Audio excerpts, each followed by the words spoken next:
পরবর্তী আমাদের সুদূর গুয়াহাটি থেকে আগত ইস গ্রেস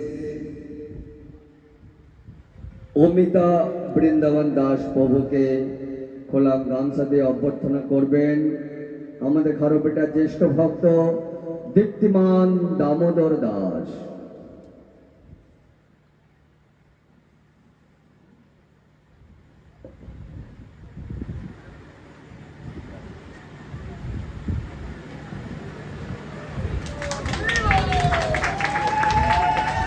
হরে কৃষ্ণ হরে কৃষ্ণ। পরবর্তী আমাদের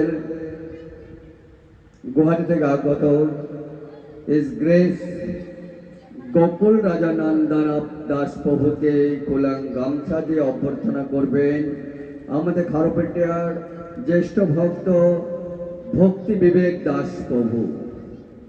ভক্তি বিবেক দাস প্রভু।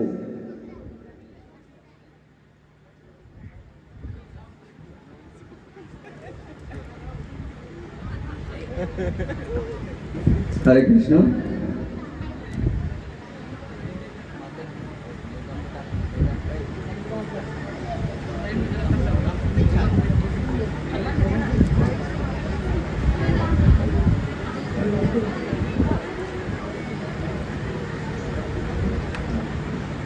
হরে কৃষ্ণ।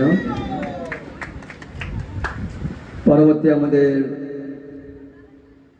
গুয়াহাটি থেকে আগত ইস গ্রেস জয়লীলা দেবকী দেবী দাসী মাতাজিকে গোলাম গামছা দিয়ে অভ্যর্থনা করবেন আমাদের খারোপেটিয়ার জ্যেষ্ঠ ভক্ত মাতাজি তুলসী বালিকা দেবী দাসী।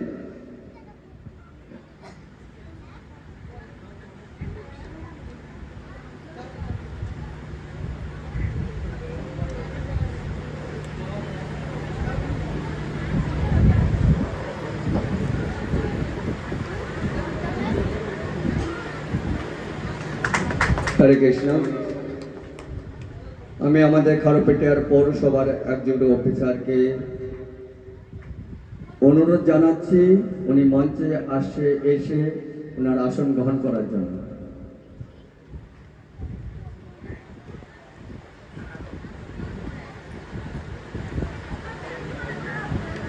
হরে কৃষ্ণ। আমাদের খারোপেটিয়া পৌরসভার এক্সিকিউটিভ অফিসার অঙ্কিতা শর্মাকে খোলা গামছা দিয়ে অভ্যর্থনা করবেন আমাদের ইসকন খারোপেটিয়া নামটের ভূমিদাতা মাতাজি। হরে কৃষ্ণ।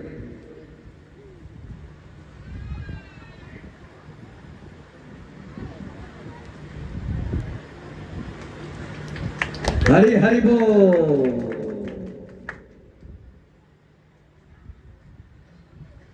আমাদের অভ্যর্থনা কার্য সমাপ্ত হলো। এখন আমাদের হরি কথা পরিবেশন করবেন আমাদের পরম পূজ্যপাদ করুণাময় চৈতন্য প্রভু। সবার কাছে আমার বিনম্র প্রার্থনা, নহং তিষ্ঠামি বৈকুণ্ঠে যোগিনাং হৃদয়েষুবা মদ্ভক্ত যত্র গায়ন্তি তত্র তিষ্ঠামি নারদ। হে নারদ, আমি সেখানে বাস করি যেখানে আমার ভক্ত আমার গুণকীর্তন করেন।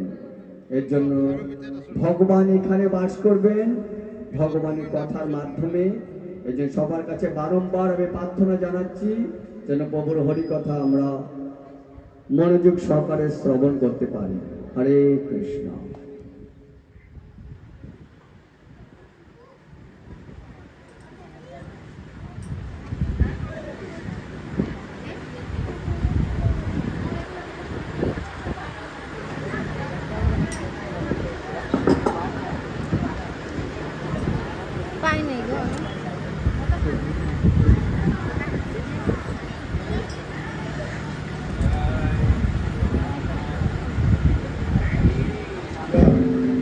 जय श्री श्री राधा श्याम सुंदर की,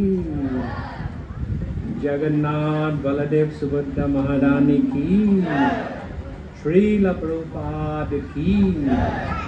अनंत कोटि वैष्णव वृंद की निताई गौर प्रेमानंदे। जय राधा माधव कुंज Bihar Yashodanandan Vraj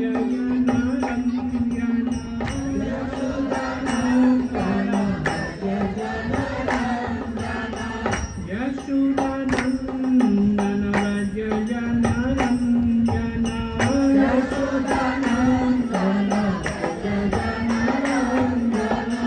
Jamuna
Hari Bol, Hari Bol.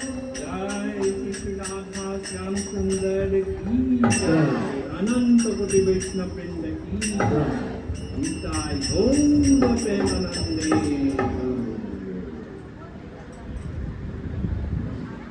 ओम मज्ञानतिमिरन्धस्य ज्ञानञ्जनशलाकया चक्षुरुन्मीलितं येन तस्मै श्रीगुरुवे नमः श्रीचैतन्यमनोभीष्टं स्थापितं येन भूतले स्वयं रूपकदामह्यं ददाति सापदान्तिकं वन्देऽहं श्रीगुरु श्रीनिजुटापदकमलं श्रीगुरुं वैष्णवंश श्रीरूपं सागजातं सहगणरघुनाथं नितं तं सजीवं साद्वैतं सावधूतं परिजनसहितं कृष्णचैतन्यदेवं श्रीराधाकृष्णपदां सहगणललिता श्रीविशाखामितं च हे कृष्णा करुणा सिन्धु दीनबन्धो जगत्पते गोपेश गोपिकान्त राधाकान्त नमस्तुते तप्ता काञ्चन गौराङ्गी राधे वृन्दावनेश्वरी विशानुसुते देवी प्रणमामि हरिप्रिये नीलाचलनिवासाय नित्याय परमात्मने बलभद्रसुभद्रव्यं जगन्नाथाय ते नमः नमो महावदानाय कृष्णा प्रेम प्रदायते कृष्णाय कृष्णा चैतन्य नमने गौरतिसे नमः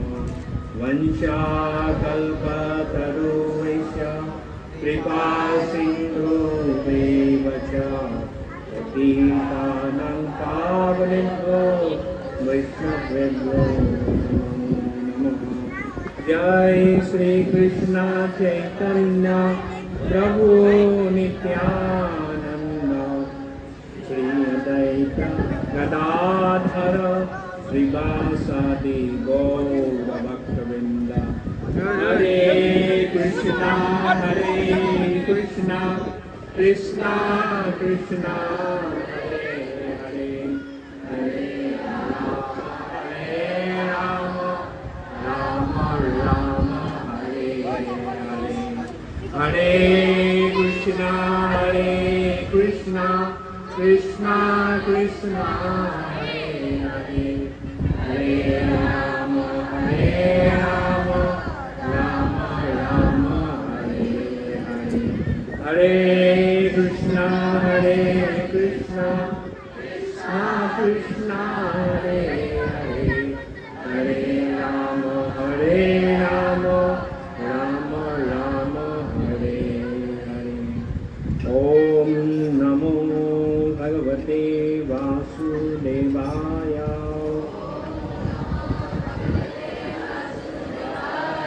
ओम नमो भगवते वासुदेवाय ओम नमो भगवते वासुदेवाय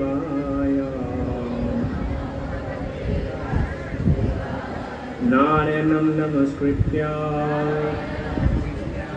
नरं चैव नरोत्तमं देवीं सरस्वतीं व्यासं ततो जयमुदीरये नस्तप्रायेषु अभद्रेषु नित्यं भागवत सेवया भागवते उत्तमश्लोके भक्तिर्भवति नैष्पति।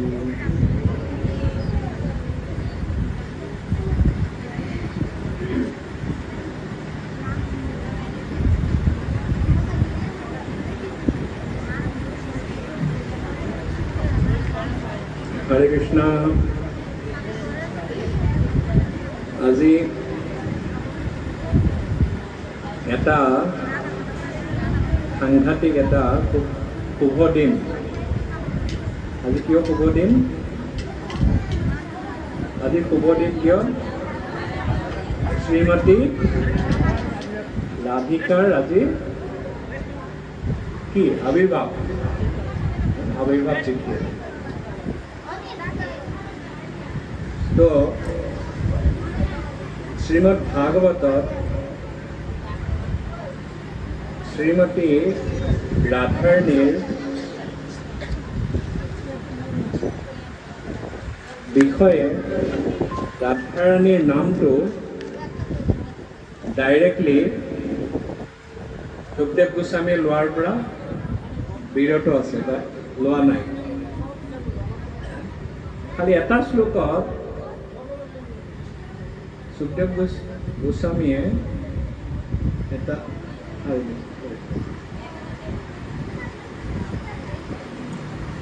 সুখদেৱ গোস্বামীয়ে শ্ৰীমতী ৰাধিকাৰ কথা উল্লেখ কৰিছে। এই শ্লোকটো হৈছে 10ম স্কন্ধৰ 30 নম্বৰ অধ্যায় শ্লোক নম্বৰ 28। আমি সেইটো অকণমান চৰ্চা কৰিম আৰু শ্ৰীমতী ৰাধাৰাণীৰ বিষয়ে কোৱাৰ যোগ্যতা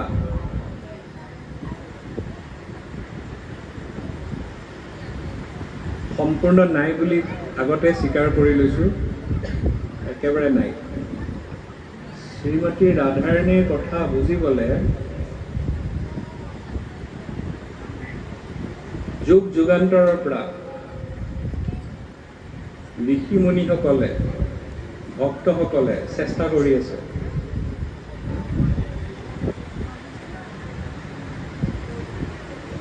শ্ৰীল প্ৰভুপাদে কৈছিলে যে কৃষ্ণ ভাৱনামৃত, Krishna consciousness is simple for the simple, complicated for the complicated। অৰ্থাৎ কৃষ্ণ ভাৱনামৃত হৈছে যিসকলৰ অন্তৰখন, হৃদয়খন শুদ্ধ নহয়, অকণমান তেৰা বেকা কৰি ভাল পায়। কৃষ্ণ কনচিয়াছনেছটো, কৃষ্ণ ভাৱনামৃতটো এই তেৰা বেকাৰ নিচিনা হৈ পৰে। যাৰ সহজ সৰল হৃদয়, যাৰ সহজ সৰল হৃদয় আছে, তেওঁৰ কাৰণে কৃষ্ণ ভাৱনামৃত অতি সহজ সৰল। এতিয়া শ্ৰীমতী ৰাধাৰাণীৰ কৃপা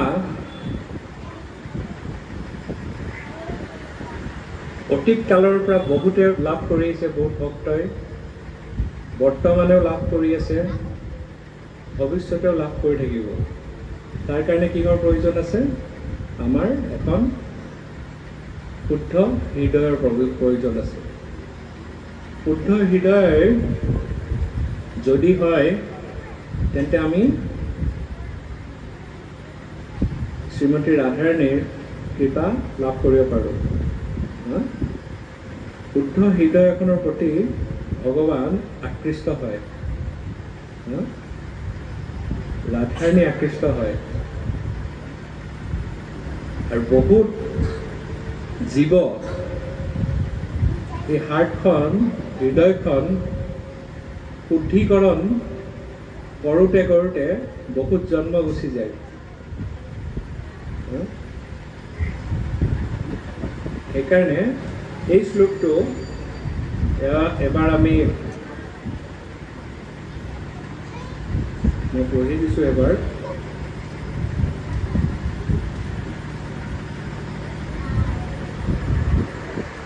अन्नयाराधितो न्यूनं भगवान् हरीश्वरः जन्नो विहाय गोविन्द प्रीतजामन अयद्रः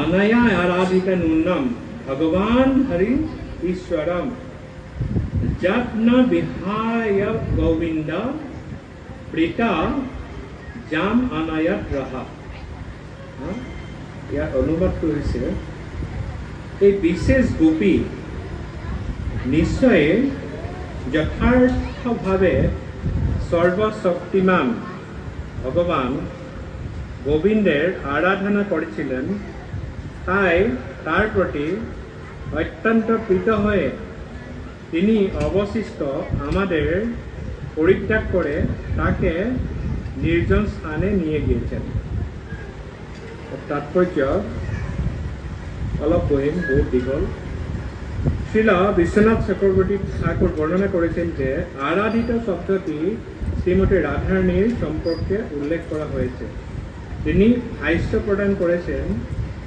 মুনিবর সুখদেব গোস্বামী রাধারানীর নাম গোপন রাখতে সকল প্রয়াস করেছেন কিন্তু এখন আপনার থেকে তার মুখ সংগ্রহ হতে তা দীপ্তিমান হয়েছে প্রকৃতপক্ষে শ্রীমতী রাধারানীর কৃপাতে তিনি তার নাম এইভাবে প্রকাশ করেছেন এবং তার পরম সৌভাগ্য ঘোষণা করার জন্য আরাধিত শব্দটি দুন্দুবির মতো নিনাদিত হচ্ছে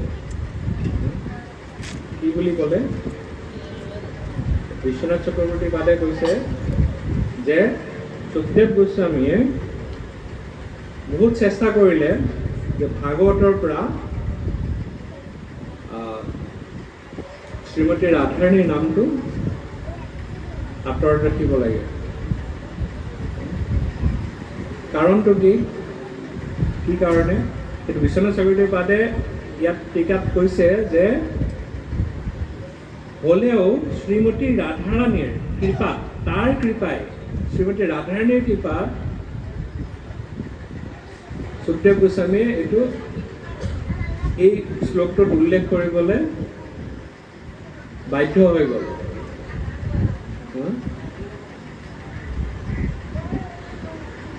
আমাৰ ভক্তসকল আমি কেইটা স্তৰত থাকে কনিষ্ঠ ভক্ত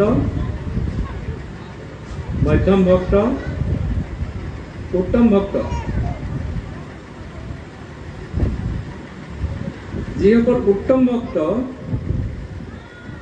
তেওঁলোকে মধ্যম স্তৰত নামি আহি প্ৰচাৰ কাৰ্য চলায় ভগৱানৰ যদি উত্তম স্তৰত থাকে তেতিয়াহ'লে যিজন উত্তম ভক্ত তেওঁ যাকেই দেখা পাওক তেওঁ দৃষ্টি সকলো ভক্ত ইয়াত প্ৰচাৰ কৰিব লগা নাই আৰু অভক্ত অকল মই বাকী যিমান আছে চব ভক্ত ইয়াত আৰু প্ৰচাৰ কৰিবলৈ নাই সেইকাৰণে মধ্যম স্তৰলৈ নামি আহি পেলাই প্ৰচাৰ কৰে সুখদেব গোস্বামী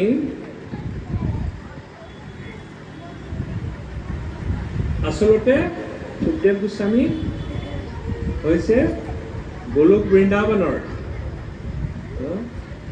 যিসকল শ্ৰী শ্ৰী ৰাধা শ্যাম সুন্দৰৰ ভক্ত যোনে দিনে সদায় হৰিনাম কৰি আছে মৃত্যুৰ পিছত তেওঁৰ গন্তব্য স্থানটো কি হ'ব কি হয় উঠাই যাবে মৃত্যুৰ পৰে ক'ত যাব গোলক ধাম ভেৰি গুড সুখদেৱ গোস্বামী গোলক ধামৰ গোলক বৃন্দাবনৰ এটা কি আছিলে এটা ভাটো আছিলে সুখ নামটো সুখ আৰু এই ভাতৰটো শ্ৰীমতী ৰাধাৰাণীৰ অতি প্ৰিয় আছিলে প্ৰিয় কাৰণ এই সুখ নামৰ ভাটৌটোৱে সদায় ৰাধাৰাণীক সেৱা কৰে। কি দি সেৱা কৰে? নিজৰ ভক্তিৰে সেৱা কৰে, ভাৱেৰে সেৱা কৰে। সেইকাৰণে অতি প্ৰিয় এই সুখ ভাটৌটো আহি ব্যাসদেৱৰ পত্নীৰ গৰ্ভত প্ৰৱেশ কৰে। আৰু তাত কিমান দিন আছিলে সুখদেৱ গোস্বামী? কিমান দিন গৰ্ভত আছিলে? নিজৰ মাকৰ গৰ্ভত কিমান দিন আছিলে? 16 বছৰ। কিয় 16 বছৰ আছিল? সুখদেৱ গোস্বামী ৰাধাৰাণীৰ প্ৰিয় ভক্ত। তেওঁ আহিছে, তেওঁ গম পাইছে যে মই যদি বাহিৰত আহিব হয়, মই যদি ভূমিষ্ঠ হ'ব হয়, মোৰ জন্মৰ লগে লগে মোক মায়াই আবৃত কৰি দিব পাৰে। আচলতে নকৰে, কিন্তু ভাবিছে মোক আবৃত কৰি দিব। সেইকাৰণে স্বয়ং ভগৱানে ব্যাসদেৱৰ আমন্ত্ৰণত ভগৱান স্বয়ং আহি পেলাই সুখদেৱ গোস্বামীক ক'ব লগা হৈছিল যে মই তোমাক কথা দিছোঁ, তুমি বাহিৰত আহা, আৰু মই তোমাক কথা দিছোঁ তুমি মায়াৰ দ্বাৰা কোনোদিনেই প্ৰভাম্বিত নহ'বা। কোনোদিন তোমাক মায়াই একো কৰিব নোৱাৰে। আৰু সুখদেৱ গোস্বামী ভূমিষ্ঠ হোৱাৰ পিছত লগে লগে ক'ত গুচি গৈছিলে? জংঘল। সুখদেৱ গোস্বামী হৈছে শ্ৰীমতী ৰাধাৰাণীৰ পৰম ভক্ত, পৰম সেৱক। সেইকাৰণে সুখদেৱ গোস্বামীয়ে, আচাৰ্যসকলে কয় যে সুখদেৱ গোস্বামীয়ে শ্ৰীমতী ৰাধাৰাণীৰ শব্দটো যদি ইয়াত ভাগৱতত উল্লেখ কৰি গৈ থকা হ'লে, সুখদেৱ গোস্বামী যেতিয়াই ৰাধাৰ নাম লয়, ৰাধাৰাণীৰ নাম লয়, সুখদেৱ গোস্বামীৰ কি হয়? সমাধিস্থ হৈ যায়, মূৰ্ছা গুচি যায়।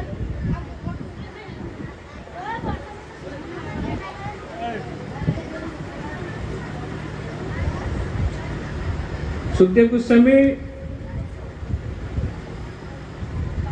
নাম ল'ব নোৱাৰে সুখদেৱ গোস্বামীয়ে শ্ৰীমতী ৰাধাৰাণীৰ। বিৰহত মূৰ্ছা যায়, সমাধিস্থ হৈ যায়।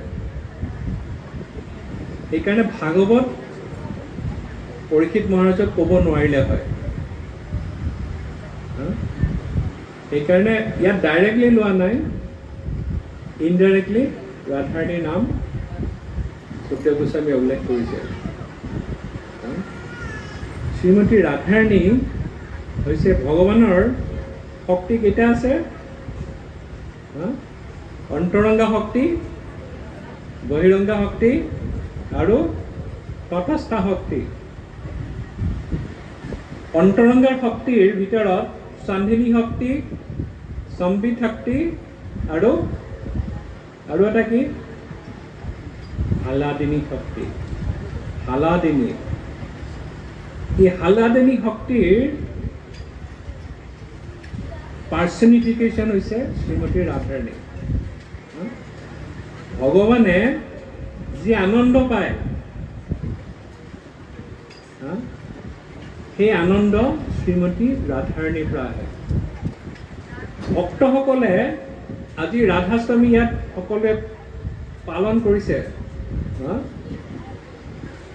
ৰাতিপুৱা মংগল আৰতিৰ পৰা এতিয়ালৈকে ইমান ঘণ্টা ইয়াত সেৱা কৰিছে আপোনালোকে। অন্তৰত দুখ লাগি আছে নে সুখ লাগি আছে? আনন্দ লাগি আছে? আনন্দ লাগি আছে। এইটো যি আনন্দ, শ্ৰীমতী ৰাধাৰাণীৰ যদি কৃপা নাথাকিলে হয়, আমি আনন্দ ভক্তসকলে উপলব্ধি কৰিব নোৱাৰে। যদি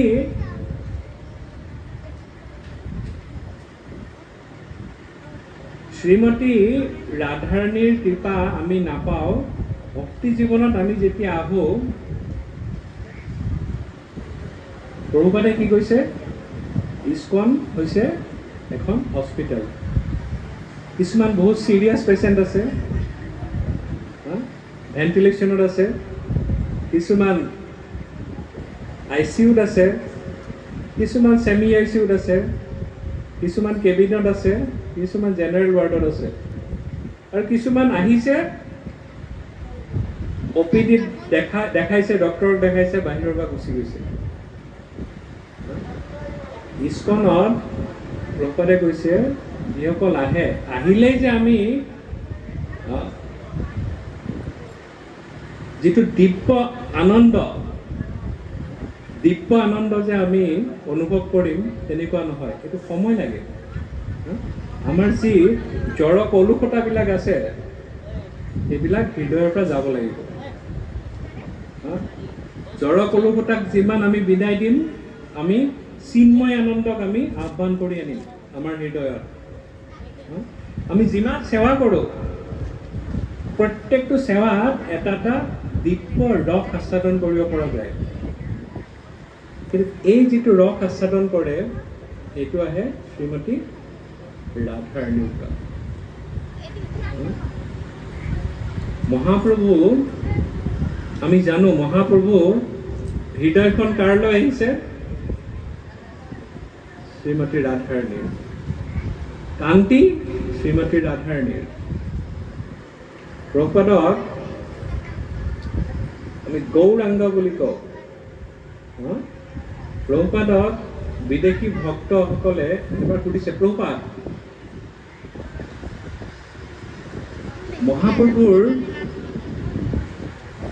গাৰ ৰংটো কান্তি, আমিওতো তেনেকুৱাই, আমিও একদম আমি বগা একদম, আমি কি কয় আমাৰ আমি গৌৰবৰ্ণ আমাৰ নিচিনাই যেন লাগে, একেই নেকি, তেনেকুৱা নেকি?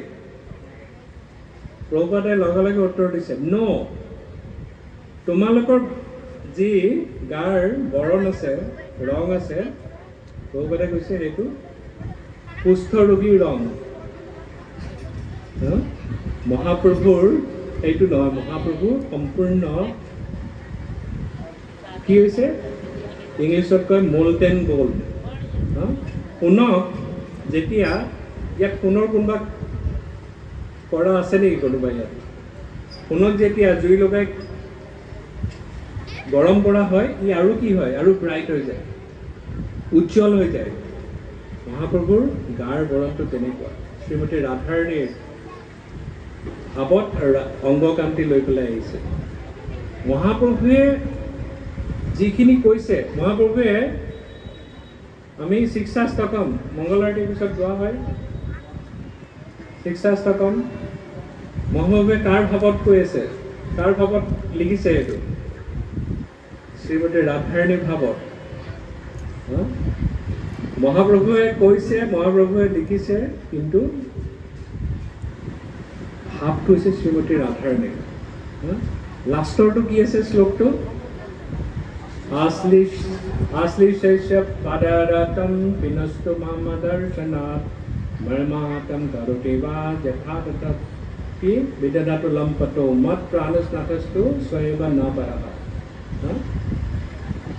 তুমি ৰাধাৰাণীৰ যিটো ভাৱ, তুমি মোক যিয়েই নকৰা, তোমাৰ শ্ৰীচৰণত আহোঁতে তুমি যদি মোক তোমাৰ শ্ৰীচৰণ দি তুমি মোক অঁতৰাই দিয়া, তুমি মোক যদি অন্তৰত কষ্টও দিয়া, তোমাৰ দৰ্শন নিদি পেলাই, তুমি যি কৰা তুমি কৰিব পাৰা। মই জানো তুমি কি বুলি কৈছে, লম্পট বুলি কৈছে। লম্পট মানে তুমি বেলেগ বেলেগ গোপীৰ ওচৰত তুমি গৈ থাকা, সেইটো মই জানো। কিন্তু হ'লেও তুমি মোৰ কি হয়, প্ৰাণনাথ। প্ৰাণনাথ অকল ভগৱান হ'ব পাৰে। জড় জগতত কোনো প্ৰাণনাথ নাই। ভাৰতত এতিয়া ৰিচাৰ্চ কৰি আছে যে দেখা গৈছে যে আগতে আমেৰিকা বিদেশত আছিলে বিয়া হোৱাৰ মিনিমাম 50% ডিভোৰ্চ আৰু এতিয়া সেইটো গৈ গৈ 74% হৈছে ভাৰতত এইটো কম আছিলে এতিয়া 1% কিন্তু এইটো বাঢ়ি বাঢ়ি এতিয়া দেখা গৈছে যে 1984 সেই সময়ত পুনেত এখন নিউজ পেপাৰত ওলাইছিলে একদম ওপৰত আহিছিলে ফ্ৰণ্ট পেজত যে অমুক গাঁৱৰ অমুক জেগাত সেইজনৰ দুইজনৰ মাজত কি হৈছে বিবাহ বিচ্ছেদ হৈছে ডিভোৰ্চ নিউজ পেপাৰত আহিছিল আজিকালি ডিভোৰ্চ হ'লে নিউজ পেপাৰত আহে নেকি নাহে কমন কিহৰ কাৰণে হৈছে এইটো এটা কাৰণ দিছে ভাৰতৰ ৰিচাৰ্চত মাতাজী কিবা ক'ব কৈছে কিবা ক'বা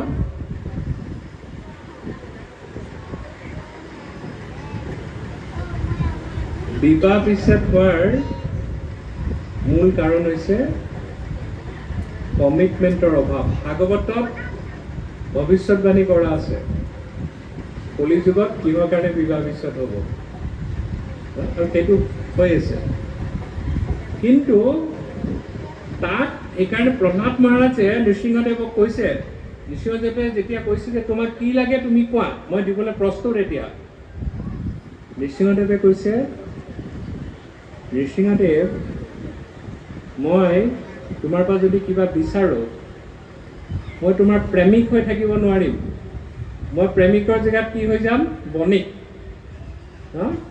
বিজনেছমেন হৈ যাম মই আমি কেতিয়াবা কিবা দোকানত গ'লে সোমোৱাৰ লগে লগে খুব ভালদৰে আমাক আপ্যায়ন কৰে কোল্ড ড্ৰিংকছ ল'ব নে চাহ ল'ব নে পানী ল'ব কি লয় আপুনি বহক আৰাম কৰে নে আপ্যায়ন তাত কিবা প্ৰেম সোমাই থাকে নেকি ভাবিছে যে ভালকৈ আপ্যায়ন কৰোঁ মোৰ বস্তুটো চেল হ'ব শ্ৰীমতী ৰাধাৰাণীৰ লগত শ্ৰীমতী ৰাধাৰাণী আৰু কৃষ্ণৰ যিটো সম্বন্ধ সেইটো হৈছে ভাৱ আৰু মহাভাৱ ইমানখিনি ক'বলৈ নাযাওঁ মই কিন্তু সেইকাৰণে শ্ৰীমতী ৰাধাৰাণী ইয়াত মহাপ্ৰভুৱে যেতিয়া এই শেষৰ শ্লোকটোত কৈছে তুমি যিয়েই নকৰা তুমি মোৰ প্ৰাণনাথ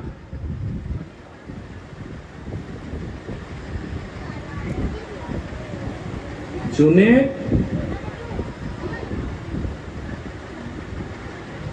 জড়জগতত আমি আহিছোঁ যি কাৰণতে নাহোঁ আমি ইয়াত কোনো কাৰণত আমি ইয়াত প্ৰেম বিচাৰি নাপাওঁ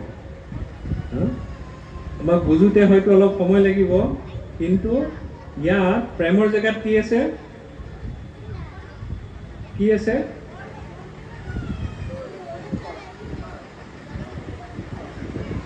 প্ৰেমৰ জেগাত ইয়াত আছে কাম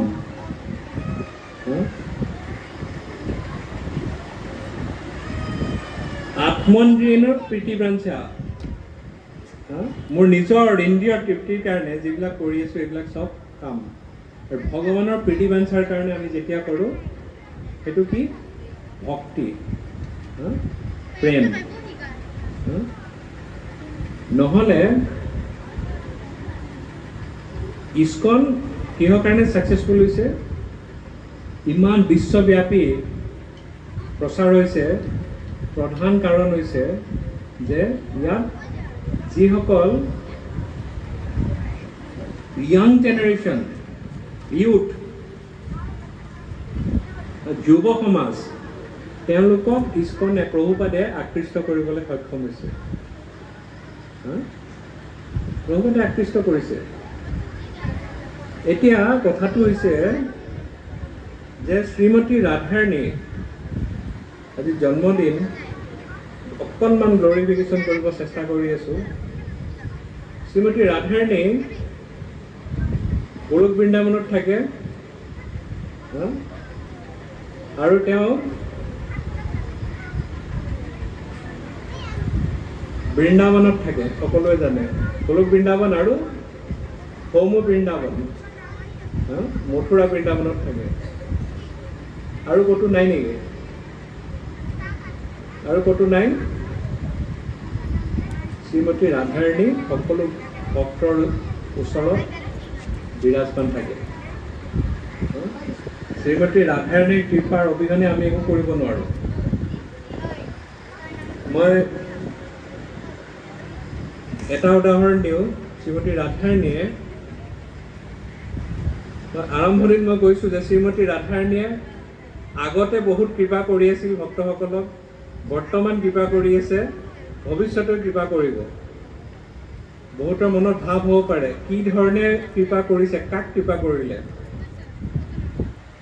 শ্ৰীল প্ৰভুপাদ যেতিয়া আছিলে, তেতিয়া প্ৰভুপাদে ৰাতিপুৱা গুৰু পূজাৰ পিছত বৃন্দাবনত কোন কোন গৈছে? বৃন্দাবন মন্দিৰ গৈছে? ভাল। বৃন্দাবন মন্দিৰ পৰিক্ৰমা কৰি আছে। তেতিয়া দেখা পাইছে, যিটো ডেটি কিটচেন আমি পৰিক্ৰমাত কৰোঁতে পাওঁ, সৰু কিটচেন, তাত এজন ভক্তই, প্ৰভুপাদে শুনিছে, খুব সুন্দৰভাৱে হৰে কৃষ্ণ গাই আছে।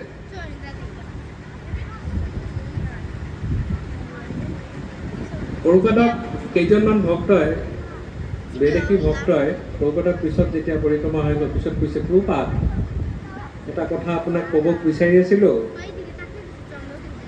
এই যোনে তাত কিটচেনত যোনে সেৱা কৰি আছে, প্ৰসাদ বনাই আছে, তেওঁ কোনো দিন জপ কৰা দেখা নাই আজিলৈকে।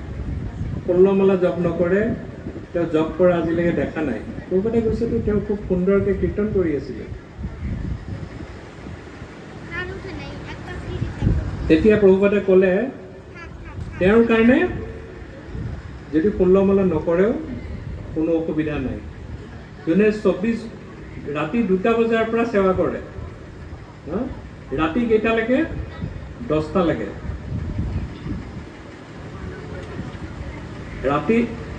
ৰাতি 2টা বজাৰ পৰা 10টালৈকে কিমান ঘণ্টা হ'ল এইটো পিছত হিচাপ কৰিম। মাত্ৰ নিজৰ কাৰণে কিবা কেইঘণ্টা আছে? 4 ঘণ্টা। তেওঁ ইয়াৰ ভিতৰত 4 ঘণ্টা শুবও লাগিব, তেওঁ স্নান কৰিব লাগিব, চব কৰিব লাগিব, আকৌ কিটচেনত সোমাব লাগিব। ইমান সেৱা কৰে এই ভক্তজন। কিছুমান তেওঁ আইটেম কুকিং কৰে ৰাধা শ্যাম সুন্দৰৰ কাৰণে, যি আইটেম কোনেও শুনাও নাই, জানাও নাই, দেখাও নাই কেতিয়াও। নতুন নতুন আইটেম ডেইলি তেওঁ কুকিং কৰে। এদিন যেতিয়া সুধিছে তেওঁ চিনিয়ৰ ভক্তই, তুমিতো ক'তো নোযোৱা। তেওঁ গোটেই জীৱন কেঁচিঘাট দেখি নাপালে বৃন্দাবনত। প্ৰভুপাদক লগত লৈ যেতিয়া বৃন্দাবন মন্দিৰত সোমাইছে, কেইবছৰমান আগতে তেওঁ দেহ ত্যাগ কৰিছে, কিন্তু তেওঁ ইমান সেৱা কৰে। তেওঁ কৈছে যে শ্ৰীমতী ৰাধাৰাণীয়ে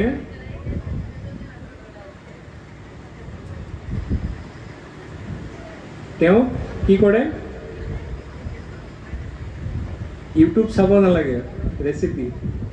শ্ৰীমতী ৰাধাৰাণীয়ে পাৰ্চনেলি তেওঁ ৰেচিপিটো শিকাই দিয়ে।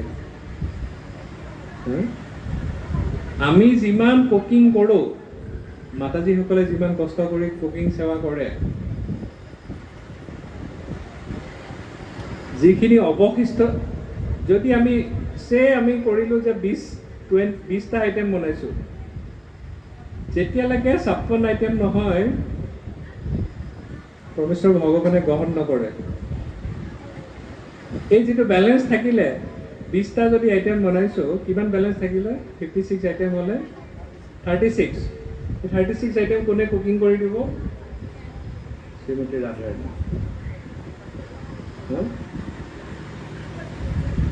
ইমান এক্সপাৰ্ট। শ্ৰীমতী ৰাধাৰাণীৰ কৃপা আমি ভাবিব নোৱাৰোঁ।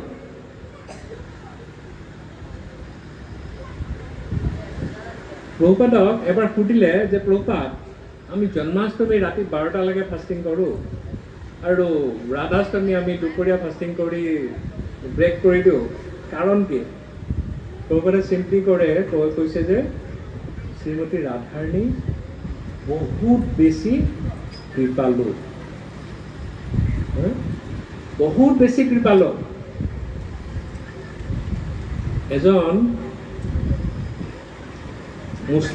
মুছলিম বৰ্ষানাত কোনোবা গৈছে ভাল মুছলিম এজন তেওঁ ভক্তই বৰ্ষানাত থাকে।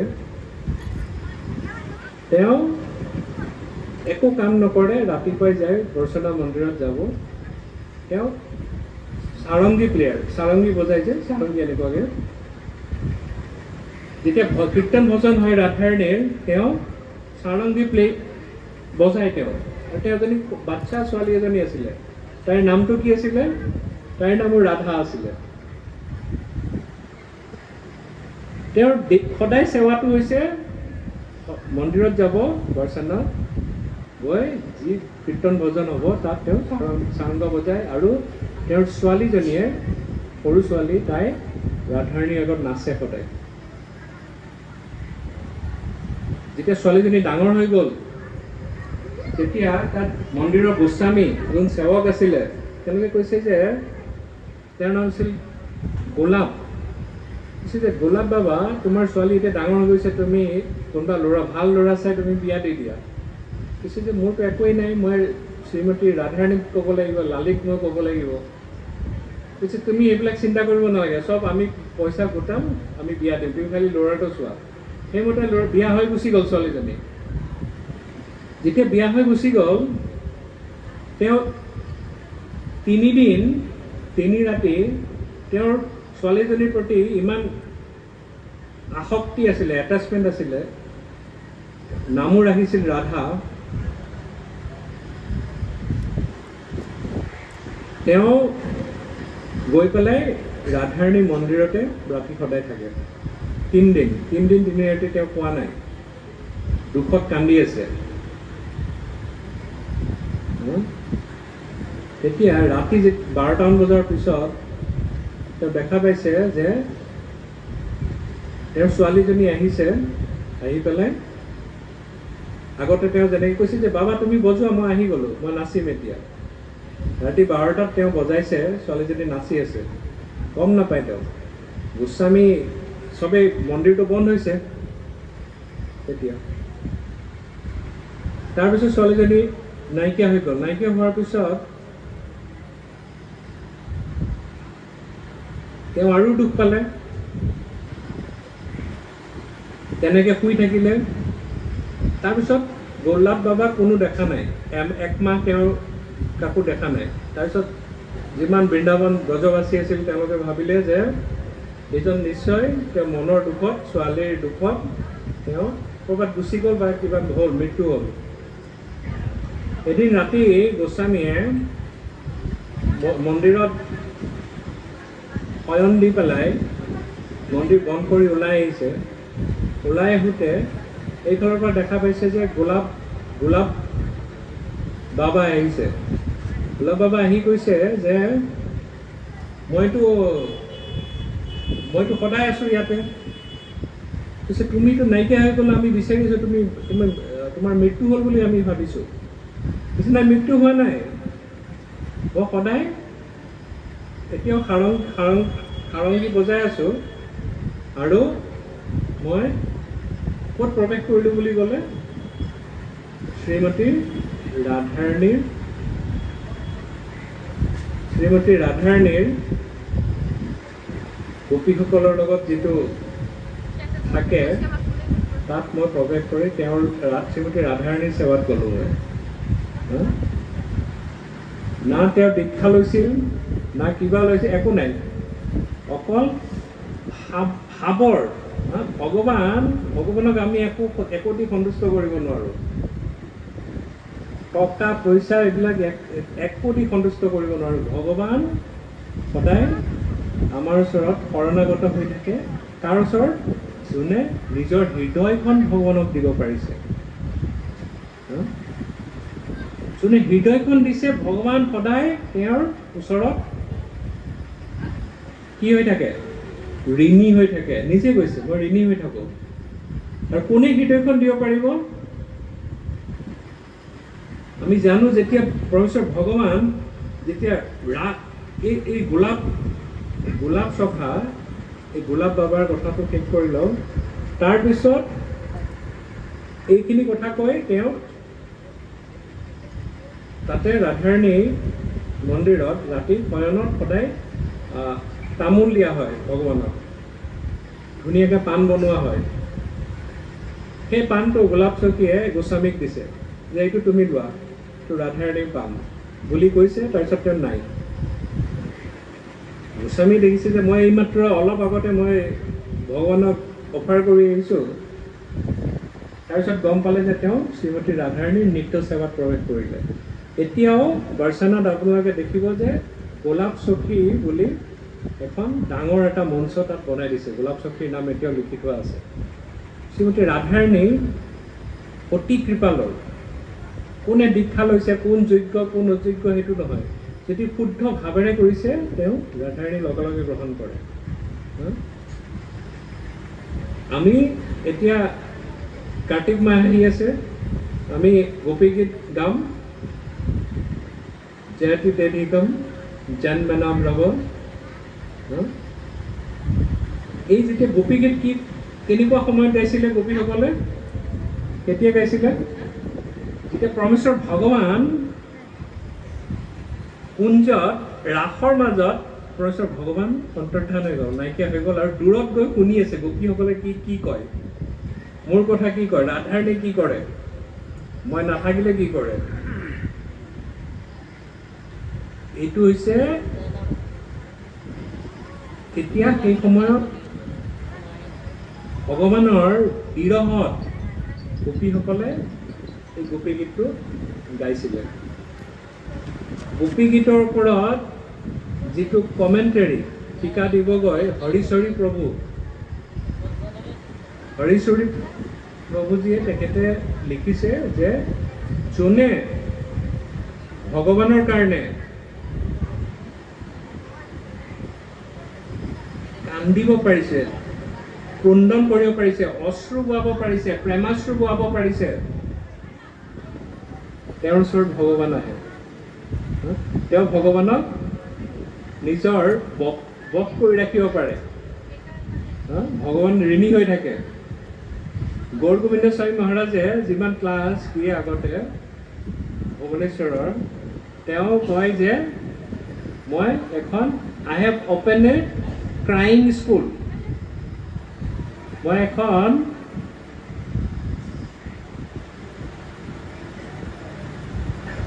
ক্ৰাইং স্কুলটো কি? কেনেকে কান্দিব লাগে, কাৰ কান্দিব লগা আৰু হাঁহিব লগা স্কুল জড়জাগতিক নহয়। আমি পৰমেশ্বৰ ভগৱানৰ কাৰণে কেনেকে কি প্ৰচেছত গ'লে আমি পৰমেশ্বৰ ভগৱানৰ বিৰহ অনুভৱ কৰি আমি ক্ৰন্দন কৰিব পাৰোঁ, অশ্ৰু বোৱাব পাৰোঁ, সেইটো শিকাইছিল তেখেতে। হৰি ঠিক তেনেকে এই গোপীগীতৰ মাধ্যমত যেতিয়া সকলোৱে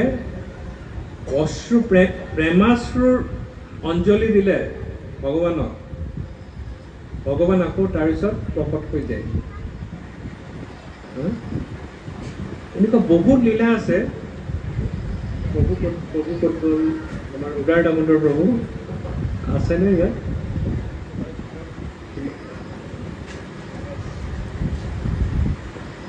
বহুত লীলা আছে।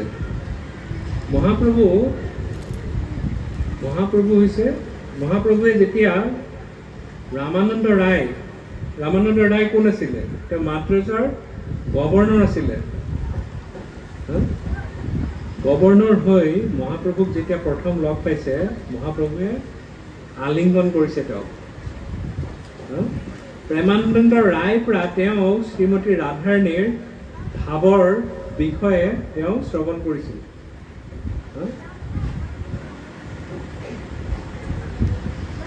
কিমান দেৰি হৈ গৈছে আপোনাৰ? কিমান সময় হৈ গৈছে হৈ যাব ৰামানন্দ ৰায় মহাপ্ৰভু ৰামানন্দ ৰায়ৰ ওচৰত সম্পূৰ্ণৰূপে ঋণী হৈ গৈছে যেতিয়া ভগৱানৰ গোপীসকলৰ যেতিয়া এই বিৰহৰ যিটো তত্ত্ব এই তত্ত্ব শ্ৰৱণ কৰিছে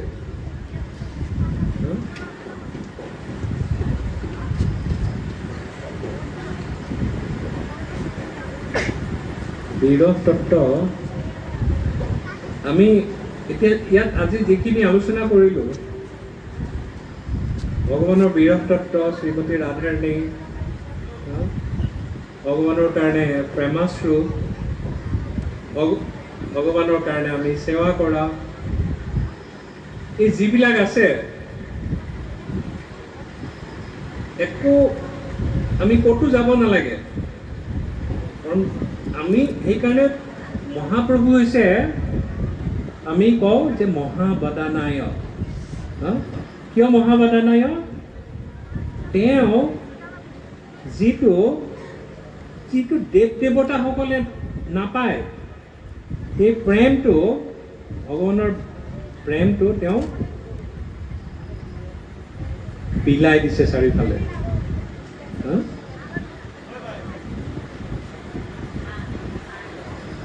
প্ৰেম বিলাই দিছে চাৰিওফালে সেইকাৰণে তেওঁ মহাবদানায় এই যিমানখিনি আমি আলোচনা কৰিলোঁ আজি ইয়াত আমি শ্ৰৱণ কৰিছোঁ আমি অৱশ্যে আমি ভগৱান আৰু ৰাধাৰাণীৰ বিষয়ে শ্ৰৱণ কৰিলে আমি পিউৰিফাই হ'ম বা হৈছোঁ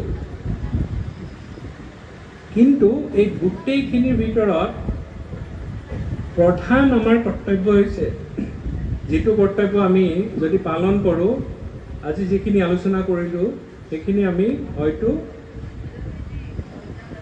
অকণমান হ'লেও আমি হৃদয়ত উপলব্ধি কৰিব পাৰিম কি কৰিলে উপলব্ধি কৰিম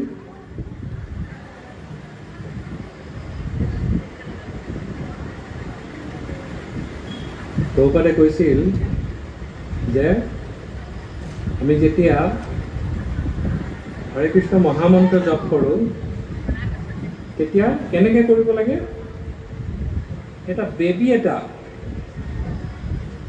মাতৃসকলে যেতিয়া বেবীটো এক জেগাত থৈ পেলাই ধৰি লওক কিটচেনত কিবা কাম ৰান্ধনা কৰি আছে কিবা কাম কৰি আছে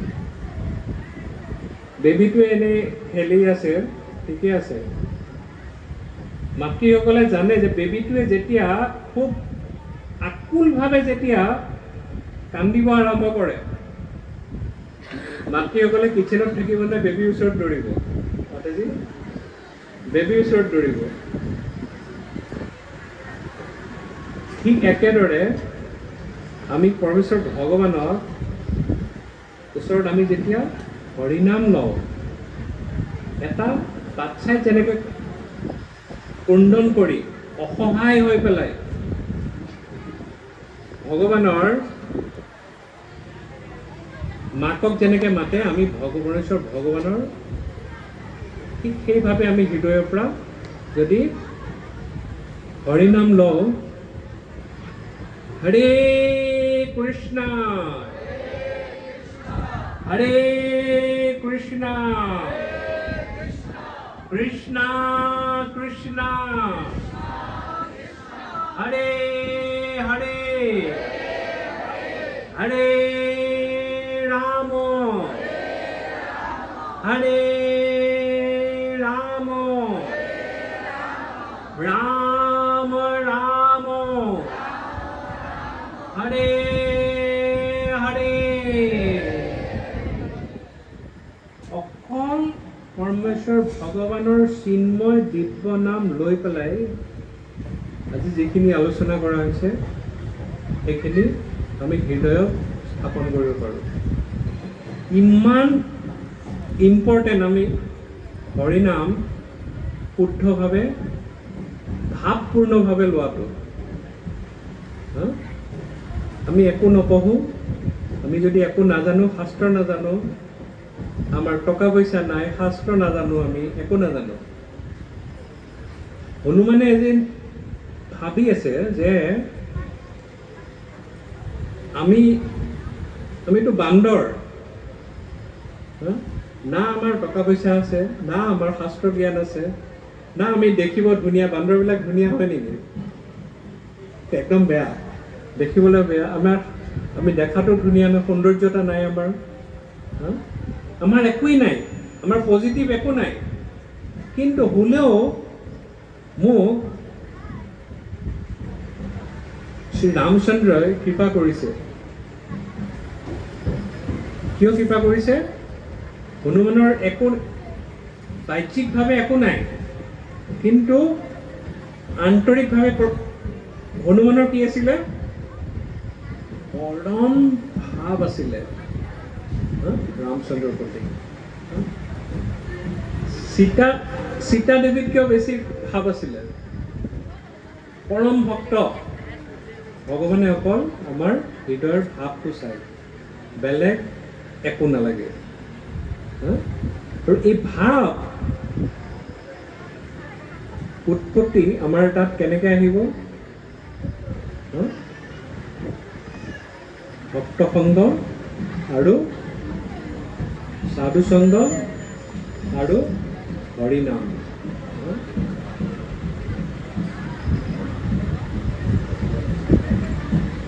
বহুত সময় ল'লো শ্ৰীমতী ৰাধাৰাণীৰ বিষয়ে কোৱাটো। মই আৰম্ভণিতে কৈছোঁ ইমান সহজ নহয়, বা সামাজিকভাৱে মঞ্চত বহি সকলো কোৱাও নাযায়, কিন্তু এটা চেষ্টা কৰিলোঁ।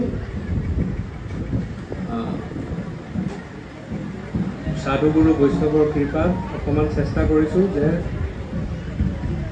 ভগৱান বৃন্দাবনেশ্বৰী শ্ৰীমতী ৰাধাৰাণীৰ অকণমান গুণ মহিমা কীৰ্তন কৰাৰ কাৰণে। জয় শ্ৰী শ্ৰী ৰাধাষ্টমী মহামহোৎসৱ কি জয়, শ্ৰীল প্রভুপাদ কি জয়, আনন্দ কোটি বৈষ্ণব বৃন্দ কি জয়, নিতাই গৌর প্রেমানন্দে।